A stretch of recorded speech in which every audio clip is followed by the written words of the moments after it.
We're gonna do standing splits preparation or warrior three preparation. So hands on the ground, it's the same preparation. The major difference between warrior three and standing splits, obviously, is standing splits, we'd go from here and bow.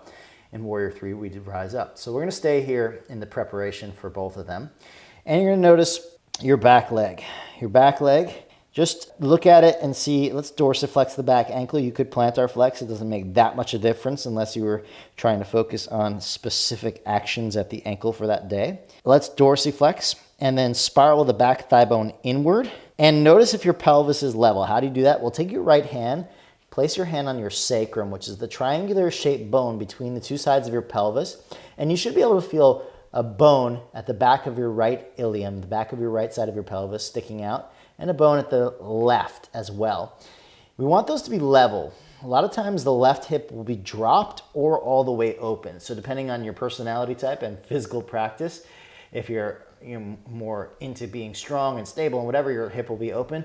If you're trying to like relax more, your hip will be closed. We want to open it up just a little bit so that the pelvis isn't collapsing on the right inner thigh, unless of course your intent was to be completely relaxed and you want to get the maximum tilt of your pelvis, rotation of the pelvis, then of course you would drop. But the risk there, just so you know it, is your right pubic symphysis, your right pubic bone often will collide with the right femur bone, potentially for some people creating hip impingement. So opening the hip a little bit, opening the pelvis a little bit, will activate your right outer hip muscles. And as a result of opening your pelvis a little bit, you not only get stronger in your right hip, but you will start to minimize potential hip impingement at the right inner groin.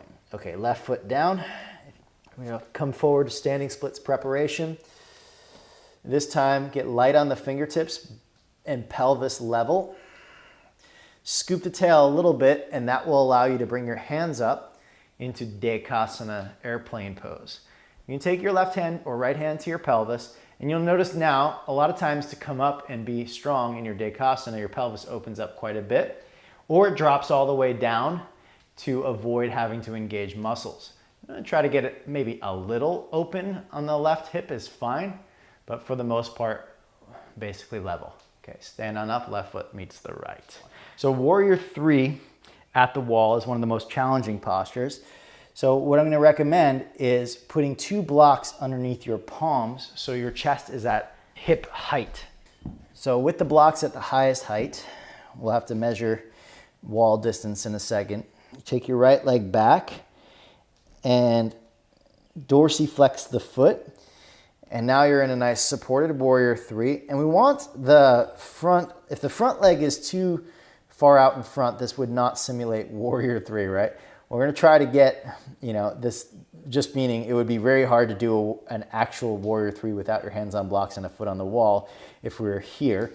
Same is true if the foot was here, we were not simulating the posture. Left foot down.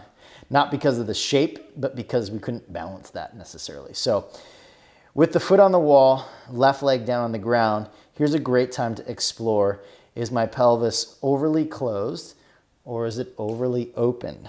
Okay, so if you want, I suggest close the pelvis all the way just to the point where you feel your pubic bone and your left thigh bone collide gently, not hard.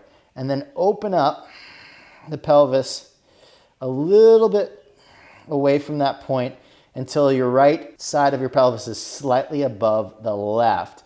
And that will ensure that your left hip muscles have to activate. Now you'll notice when you do that, your left hip sags out to the left. Think your left outer hip, pull it back towards the wall and scoop your left tailbone. You have only one tailbone, by the way, left sit bone. And that will activate your left hamstrings and glutes. Now your back leg straight and strong. And because our feet are on 2 surfaces, let's explore the big toe and pinky toe pressing into the surfaces. Left big toe and pinky toe into the ground, right big toe and pinky toe into the wall. Now come up on your fingertips.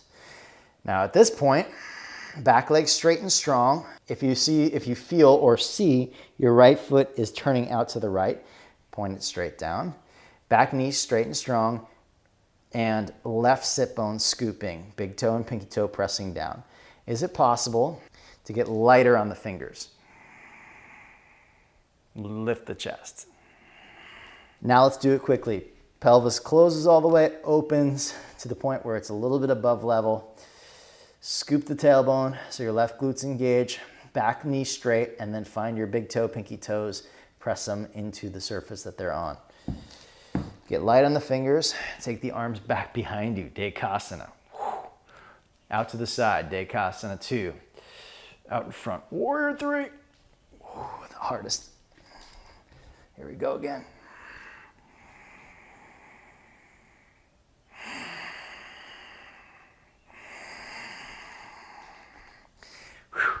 That is some tough stuff. Now, of course, so many ways you can go about getting into Warrior 3. We'll do the easiest variation. So hands to the pelvis, Tadasana. Inner thighs back, scoop the tailbone, ribs back, head and shoulders back. Standing here. Now, we don't change anything except for one hip joint, and that's the right hip joint.